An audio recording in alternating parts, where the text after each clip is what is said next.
आज जाके थोड़ा ठीक लग रहा है। मतलब कल जो पिटाई करी थी ना, देखो बेन डकेट ने, मुझे नहीं लगता भाई कि कोई भी व्यक्ति ऐसा होगा जो ये सोच रहा होगा कि इंग्लैंड मतलब एक छोटे स्कोर के ऊपर ऑल आउट हो जाएगी। शुक्र मनाओ आज हमारे बॉलर्स का, जिन्होंने टाइम पर बोला कि हाँ भाई हम खेलने के लिए तैयार हैं। कल देर रात में जब खबर आई थी कि भैया अश्विन जो है अब बाकी का बचा वो मैच नहीं खेलने वाला है फैमिली इमरजेंसी के कारण, उसके बाद देखिए कहीं ना कहीं अश्विन जैसा सीनियर बॉलर जब आपकी टीम का हिस्सा नहीं रहता है तो इम्पैक्ट पड़ता है, वो भी जब बीच गेम में हो। लेकिन उसके बावजूद जिस तरीके से आज मॉर्निंग सेशन में हमारी टीम के बॉलर्स ने रिस्पॉन्स दिया कि नहीं, अगर अश्विन नहीं भी है तो भी हम लोग अच्छा खेल सकते हैं, वो वाकई में काबिल तारीफ था। और ये बताता है कि क्या मेंटल स्टेट है इस समय इंडियन क्रिकेट टीम की, कि एक शाम पहले भारी भरकम 6 के ऑलमोस्ट रन रेट से पिटाई खाने के बावजूद भी अगले दिन ऐसा कमबैक कर सके। और देखो इस टेस्ट मैच की, इस टेस्ट सीरीज की, बल्कि मैं कहूंगा सिर्फ एक यही सबसे बड़ी हाईलाइट रही है कि एक बैलेंस मुकाबले चल रहे हैं, एक तरफा कहीं से कहीं तक नहीं हो रहा। कल अगर हम देखते हैं तो इंग्लैंड की टीम इतनी ज्यादा हावी थी इंडिया के ऊपर कि प्लेयर्स के कंधे झुके हुए थे, वो बस यही चाह रहे थे कि यार आज का दिन खत्म हो जाए। जिस तरह की पिटाई हुई थी ना, अनइमेजिनेबल थी, और लिटरली उस पिटाई के सामने कोई कुछ बोल ही नहीं सकता था। बहुत शेयर एक्सीलेंस था। लेकिन उस पूरी इनिंग में जो कल हुई थी, अगर हम उसको भी थोड़ा ध्यान से देखें तो आप ये देखेंगे कि जो मेजॉरिटी ऑफ रन थे वो एक ही प्लेयर के थे। मतलब यहां पर हमको एक तरह से पूरी टीम को नहीं संभालना था, बस उसे एक प्लेयर को खेलना था। और आज मॉर्निंग में जैसे ही जो रूट का विकेट बुमराह ने लिया, उसके बाद तो ऐसा लग रहा था वो प्लेयर बेंडकेट भी पूरा का पूरा मतलब प्रेशर में कहीं ना कहीं आ गया था। और वो जो एक टच रहता है ना कि यार नहीं, आज मैंने बड़ा खुल के खेला है और आज मैं बढ़िया तरीके से रन बना रहा हूं, वो वाला जो एक कहते हैं ना टच, वो वाला कहीं टच नहीं दिख रहा था। और यही एक बड़ा कारण रहा कि बेन डकेट उसके बाद बहुत सारे लीडिंग एजेस लगे उसके, बहुत सारी बॉल्स मिस हुई, कुछ कैचेस भी ऐसे थे जो कि इफ एंड देयर वाले थे, छूट गए जो।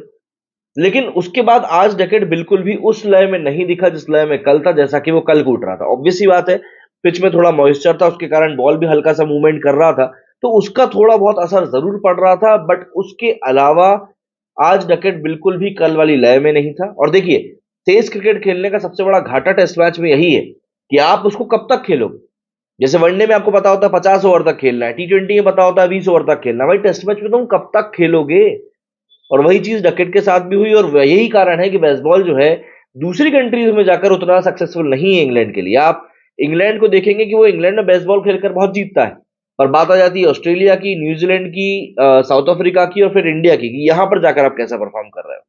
अब कल इनका बल्ला चल गया, आज लेकिन वही के वही बल्ला पूरी तरह से फ्लॉप रहा।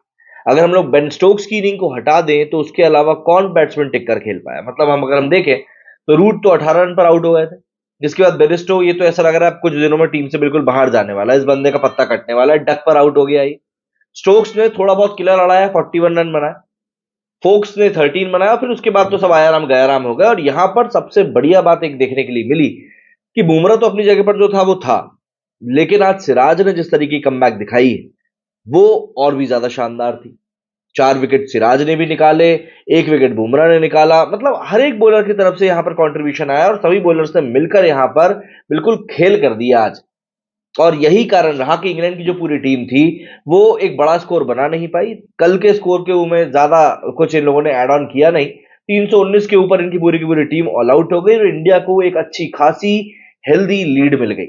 100 रन से ऊपर की लीड मिली, और ये लीड देखिए इसलिए इंपॉर्टेंट है क्योंकि तीसरे दिन के बाद में पिच भी थोड़ा सा मिसबिहेव करना शुरू कर देगी, ये बात तय है। आज के टाइम पे, जब शाम के टाइम पे टॉम हार्टले बॉलिंग कर रहा था, तब ये चीज हमको देखने के लिए मिली कि जो बॉल थी वो एक्स्ट्रा बाउंस हो रही थी। प्लस क्योंकि अब पिच के ऊपर रफ ज्यादा क्रिएट हो चुके हैं तो बॉल उतनी ही ज्यादा ग्रिप भी कर रही है और उस ग्रिप के साथ उसको बाउंस भी मिल रही है। ये सब चीजें कहीं ना कहीं फोर्थ इनिंग में बैटिंग के लिए बहुत ज्यादा परेशानी का सबब खड़ा करेगी। अब देखिए, इंग्लैंड ऑल आउट हो गई, चलिए ठीक है, पर मुझे ऐसा लगता है कि इंग्लैंड जिस तरीके की अभी भी बैटिंग अप्रोच लेकर चल रहा है, इंग्लैंड के सामने 350 रन तक का जो भी स्कोर होगा वो चेजेबल होगा। बर्मिंघम में हम लोग ऑलरेडी पिछले समर में ये चीज देख चुके हैं कि इंग्लैंड ने इंडिया के ही अगेंस्ट उनके देश में ये स्कोर चेज किया था। अब इंग्लैंड क्योंकि जो ब्रांड ऑफ क्रिकेट खेलता है वहां पर पिच की इक्वेशन बहुत हद तक कम हो जाती है, तो इसीलिए इंडिया को अभी कम से कम 400 रन का तो टारगेट सेट करना ही पड़ेगा। पहली चीज, 400 रन का टारगेट बड़ा होगा, दूसरी चीज एक साइकोलॉजिकल इफेक्ट भी जाएगा, ये बात ध्यान रखनी पड़ेगी। इसी चीज को ध्यान में रखते हुए इंडिया ने जब बैटिंग शुरू करी तो उनके जहन में ऑब्वियस ही बात है बड़ा स्कोर ही रहा होगा। बट रोहित शर्मा एक संभल कर मिली स्टार्ट को ज्यादा बड़ा कन्वर्ट कर नहीं सके, और गलत मत मुझको ऐसा लगता है वो शॉट सही नहीं खेला रोहित ने। खैर 19 रन पर रोहित आउट हो गया, बट उसके बाद में एक जो डाउट था गिल को लेकर कि यार पिच फर्स्ट इनिंग में ये डक पर आउट हुआ था कि वाकई में ये अभी फॉर्म में आ चुका है सेंचुरी के बाद, क्योंकि डाउट कंडीशन आ गई थी कि यार ये खेलेगा नहीं खेलेगा। अब लेकिन इस इनिंग में जिस तरीके से शुभमन गिल ने खुद को अप्लाई किया, प्लस दिख गया जबकि जायसवाल दूसरी तरफ से हिटिंग कर रहा है तो खुद को जिस तरीके से रोका, वो बहुत ज्यादा मैच्योरिटी के लेवल को दिखाता है कि गिल किस तरीके से अपने गेम को लेकर चल रहा है। शुभमन गिल एक ऐसे पॉइंट पर आए थे कि जब इंडिया का एक विकेट गिर चुका था और अगर एक आध विकेट और गिर जाता तो उस समय बहुत ज्यादा दिक्कत हो जाती। गिल ने उस समय अपने आप को बिल्कुल वहां पर एंकर किया और बोला कि भाई मैं खेलूंगा। जायसवाल ने आज बहुत ही अलग तरह का क्रिकेट खेला। मतलब जायसवाल ने अपनी इनिंग के पहले 73 बॉल्स में सिर्फ 75 रन बनाए थे। आप इससे अंदाजा लगा दो कि आज जायसवाल ने कितना स्लो खेला था। बट उसके बाद आया एंडरसन का एक ओवर, जिसमें कि जायसवाल को थोड़ा सा बल्ला खोलने का मौका मिल गया। उसके बाद इंडियन टीम के बैटिंग कोच विक्रम राठौर राहुल द्रविड़ के साथ बैठकर बस पवेलियन में हंसते रहे। जायसवाल ने क्योंकि जो मारना शुरू किया वो बिल्कुल टेस्ट मैच को T20 मोड में ले जा चुका था, और इंग्लैंड को थोड़ी देर के लिए सही लेकिन ये एहसास हो गया होगा कि बेसबॉल के रिसीविंग एंड पर रहने का क्या मतलब होता है, किस तरीके से कुटाई होती है और किस लेवल पर जाकर कूटा जाता है। जिस तरीके से सब चीजें हुई ना उसको देखकर तो यही फील हो रहा था। चलिए ये सब भी हो गया यहां पर, लेकिन सबसे ज्यादा अहम बात ये रही जिस तरीके से जायसवाल ने इस इनिंग को कैरी किया वो बहुत ज्यादा जरूरी था। चौके छक्के तो चलिए ठीक है, लेकिन जो बॉल लग रही थी डिफेंड करने लायक उस पर डिफेंस भी किया बंदे ने। डबल सेंचुरी के बाद में इस सीरीज में इसकी ये दूसरी सेंचुरी है, प्लस अभी तक इस सीरीज में मैक्सिमम रन के स्कोर के मामले में भी जायसवाल सबसे ऊपर है। 400 से भी ज्यादा रन वो इस सीरीज में ऑलरेडी बना चुका है।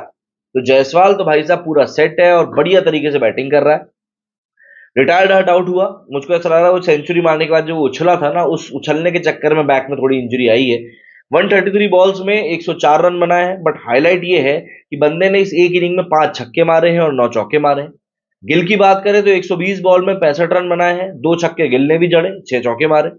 यहां पर लेकिन अब मैं स्पेशली बात करना चाहूंगा आखिरी में रजत पाटीदार के बारे में। क्या कर रहा है ये बंदा? मध्य प्रदेश इंदौर से आता है, जब सिलेक्शन हुआ था तो वाकई में खुशी हुई थी कि यार हमारे तरफ से भी कोई प्लेयर जा रहा है। बट मौके मिल रहे हैं और अच्छे समय पर मौके मिल रहे हैं, ऐसे समय पर मौके मिल रहे हैं जब आप खुद को हीरो बना सकते हो। वहां पर आप जिस तरीके से आउट हो रहे हो, चाहे आप फर्स्ट इनिंग की बात कर लो चाहे आप इस इनिंग की बात कर लो, इसको विकेट फेंकना कहते हैं। मतलब आप लाइन लेंथ की बात छोड़ दो, आप स्पीड जज नहीं कर पा रहे हो। सेकेंड इनिंग में जिस तरीके से हार्टली की बॉल पर रजत पाटीदार आउट हुए, हार्टले को खुद उस बॉल के ऊपर विकेट की उम्मीद नहीं थी, इतनी घटिया इतनी शॉर्ट बॉल थी। बट पाटीदार पता नहीं किस जोन में थे, कौन सी स्पीड को जज कर कर बैठे हुए थे, पहले ही अपने आप को कमिट कर दिया और इतना अगली सा शॉट खेलकर आउट हुए ना, वो गली मोहल्ले के बच्चे जैसे आउट होते हैं वैसे कैच दे दिया। और रजत की शक्ल पर दिख रहा था कि भाई भारी बलंडर हो गया है। अगले मैच में शायद एक बार फिर रजत को मौका मिल जाए, क्योंकि प्लेयर्स अभी वाकई में काफी ज्यादा बहुत ज्यादा कम है। शायद एक आध मौका और मिल जाए, लेकिन इस मैच में जिस तरीके से रजत ने बैटिंग करी है ना, उसको देखकर लिटरली किसी को भी दया ही आएगी। फर्स्ट इनिंग में भी हार्टले की ही बॉल पर रजत पाटीदार आउट हुए थे और सिर्फ 5 रन बनाए थे। फर्स्ट इनिंग में 5 रन, सेकेंड इनिंग में ग्लोब अंडा 0। कहीं ना कहीं रजत पाटीदार के आने वाले समय में चांसेस को लेकर बहुत ज्यादा हिंड्रेंस क्रिएट करेंगे। प्लस पाटीदार को जितने समय खेलने के बाद में मौका मिला है ना, वो चीज जो है ना उसको समझनी चाहिए कि भाई मौका मिला है तो दोनों हाथ से पकड़ लो। जायसवाल को देखो, जैसे ही मौका मिलना शुरू हुआ ना, बंदे ने मतलब छोड़ा ही नहीं है। एक के बाद एक उसको अलग अलग फॉर्मेट में मौका मिलता जा रहा है। अब ये चीजें देखिए थोड़ी सी तो मैटर करती है ना यार। फाइनली अगर हम बात करें तो आज इंडिया का स्टंप्स पर 196 फॉर 2 स्कोर था। 50 ओवर में 196 बनाए, एक अच्छा खासा हेल्दी रन रेट भी आज मेंटेन किया है इंडियन टीम ने। टोटल लीड की बात करें तो 322 रनों की लीड हो चुकी है, और मुझे ऐसा लगता है इंडिया को यहां से एटलीस्ट 450 रन के करीब तो अपनी इस टोटल लीड को पहुंचाना ही है। बहुत आराम से पहुंच सकती है क्योंकि इंडिया के पास में विकेट्स है, बैटिंग में काया है। ध्यान रखिएगा जायसवाल भी अभी सिर्फ रिटायर्ड आउट हुए हैं, कल बैटिंग करने के लिए जरूर आएंगे। रिटायर्ड आउट नहीं, रिटायर्ड हर्ट हुए हैं। कल बैटिंग करने के लिए बंदा जरूर वापस आएगा। इसके बाद हमारे पास बैट्समैन की अगर बात करें तो जायसवाल है, अभी सरफराज है, रविंद्र जडेजा है, ध्रुव जुरेल है। अनफॉर्चुनेटली अश्विन नहीं है। इसका मतलब 4 बैट्समैन तो हमारे पास बचे हुए हैं। अब बस देखना यह होगा कि कल इंडिया किस तरीके से बैटिंग करती है, एंड मैं स्पेशली देखना चाहता हूं ध्रुव जुरेल को और सरफराज को कि वो लोग इस मैच में अब किस तरीके से परफॉर्म करते हैं सेकेंड इनिंग में, जब चीजें और चैलेंजिंग हो जाएंगी। Plus England all out attack के साथ आएगी। आपको ये भूलना नहीं चाहिए कि आज इंडिया भी कल पिटने के बाद वापस आई थी, बट उन्होंने जिस तरह का आज कमबैक किया, वो भी एक बॉलर शॉर्ट होने के बावजूद, वो वाकई में काबिल तारीफ था। और अगर इस तरह की परफॉर्मेंस कोई और टीम दे सकती है इंडिया में, तो वो इंग्लैंड ही है। तो इंग्लैंड को आप कहीं से कहीं तक भी कम नहीं आंक सकते। क्या कहना है आप लोगों का आज के मैच के बारे में? कमेंट करके जरूर बताइएगा। मेरे स्टूडियो फिलहाल इतना ही। जय हिंद, जय भारत।